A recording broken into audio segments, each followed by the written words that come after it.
How I Almost Froze to Death, a true story. In 1971, I was 18 years old. I had just flunked out of college. I then decided to go to California to visit a friend and to find a job. But I could not find a job. After 2 weeks of trying, I then decided to go back home to San Antonio, Texas. But I had very little money, so I had to hitchhike home. I made it to Arizona, but it was 10 p.m. and dark. I didn't think I'd get a ride at night, so I was going to look for a place to sleep as I could not afford a motel. But then surprisingly, a car pulled over to give me a ride. He was a soldier heading for some military base. In a couple of hours, we were approaching a blinking light in the middle of nowhere. The soldier then said that he had to turn at the blinking light to go to his military base. I was shocked and pissed off that I was going to be dropped off in the middle of the desert at midnight. I could not believe that the soldier didn't tell me when he picked me up that he was going to have to drop me off in the middle of the desert in the middle of the night. I did not have many options as I was 50 miles from anywhere, and I started to realize that I was in serious trouble. It was November, and I didn't know that in the desert it gets real cold. I mean freezing cold at night. I quickly realized that my chances of getting a ride were slim and none, as there was no traffic at all, because I was in the middle of nowhere and it was past midnight. Even if a car did come by, they could not see me as I was wrapped up in my coat and blanket, leaning against the dim blinking light.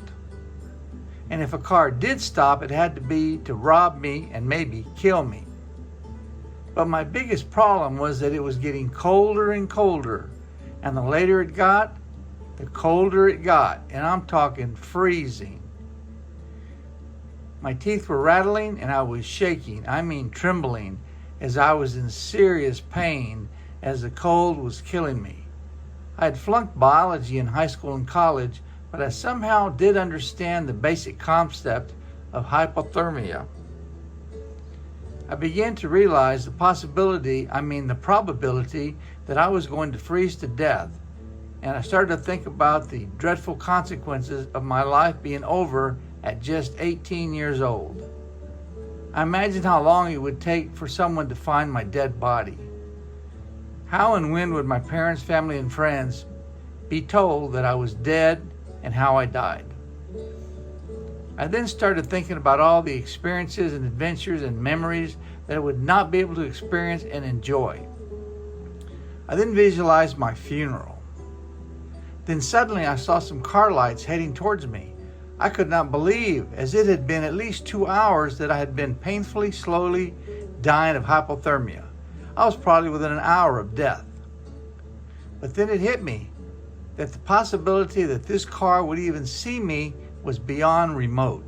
And even if they did see me, what were the chances that they would stop to help a potential weirdo in the middle of the night leaning against a blinking light at 2 a.m? None, unless they would see an opportunity to rob and maybe kill a defenseless hobo. The little truck passed me by without stopping, which did not surprise me as it was what I expected. I now knew that my life was over and that I was going to die, and to either go to heaven or hell, or hopefully reincarnation and get to enjoy a better, longer life. But the little truck suddenly stopped and was backing up towards me. I could not believe what was happening. This was going to be a life-saving miracle or a nightmare that would cause me a different kind of death, a worse one. When the truck got real close to me, a guy's head popped out of the trunk that had been covered by a blanket. The guy stared at me, wondering what was going on, as he had apparently been asleep with a bunch of other guys that were also in the trunk. Then the passenger door opened and the driver yelled, "What are you doing?" to the driver, and the driver yelled for me to get in. I was in a complete state of shock. I thought I was dreaming, thinking this can't be true. But then the passenger yelled at the driver that they did not have room for me. I then went from total ecstasy to stunned disbelief that I might not be saved from certain death. The driver then yelled at the passenger to shut the fuck up and to let me in. I then had a religious experience and started thanking God for saving my life and wondering how I could possibly repay the driver that had just saved my life from certain death. Words cannot express what I felt like suddenly going from freezing to death to having a hot heater blasting warm air all over my frozen body. It was the greatest feeling possible. I could not stop thanking the driver for saving my life as we drove all night to Tucson, Arizona. It was daylight when I got dropped off in Tucson. I felt great as I had slept in warm comfort all night long, dreaming of the big steak I'd get at home and the soft bed I would sleep in when I got home.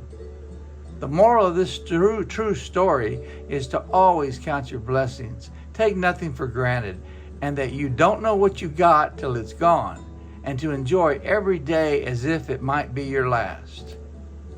The end of a true story.